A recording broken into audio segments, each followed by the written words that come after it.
My name is Dr. Jon Dabach, and today I'm talking about a very specific topic that doesn't affect everybody, but if you're watching this, I bet it is affecting you, and that is divorce in your 60s and what you should know. Now, the truth is, if you're watching this and you're in your 60s and you're considering divorce, you've probably thought of the big ticket things, which is your life, right? So your financial health, your social circle, and your family, the three kind of big things external to your marriage, are going to go through a bit of a huge shift.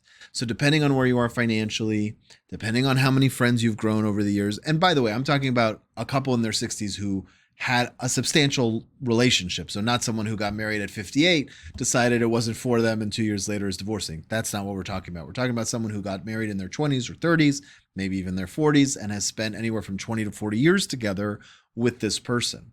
And so you've built a life, and you're not just divorcing yourself from this person, but you're divorcing yourself from your entire life. Now, I want to be a voice of reason here on two fronts. One, you might not need to get divorced. And so I'll talk about that in a second. But on the other hand, if you are going to get divorced, if everything I say about not getting divorced is not applicable to you, know that I have had several people who've come to me post-divorce in their 60s, found true love, rebuilt their life, figured out their finances and friendships and family issues, and lived very happy lives. And the bottom line is if you can't figure out happiness, if you don't put in the effort, or if you do put in the effort and it still just doesn't work, you might have another 20 or 30 or 40 years, hopefully, ahead of you, and you deserve to live that life in a way where you'll actually be excited. The idea of hating to pull up into your own driveway because there's nothing for you at home, that feeling is not healthy. And it, in fact, will shorten your lifespan. That kind of stress and misery in your life shaves years off of your life.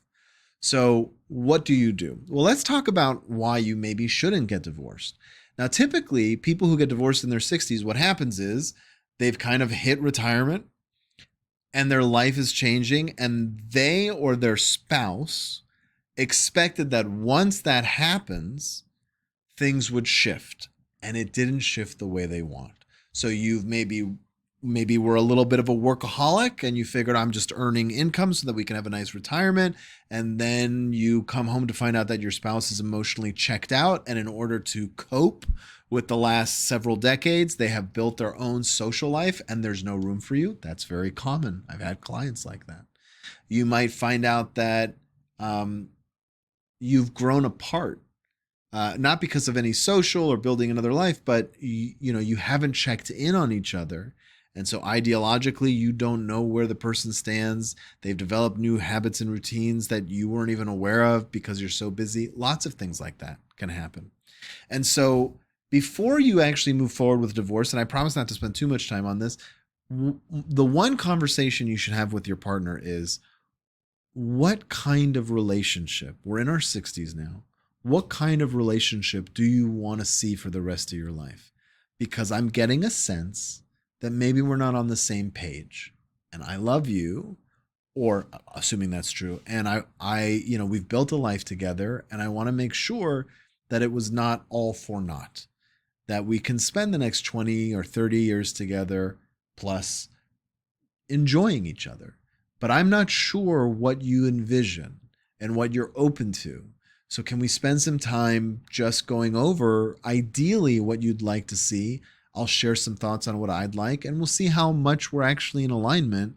And maybe there are some things we can fix. And if there are things we really can't, maybe that's a conversation we need to have. Don't bring up the word divorce. Don't bring up that we should separate. Say, maybe that's a conversation we need to have.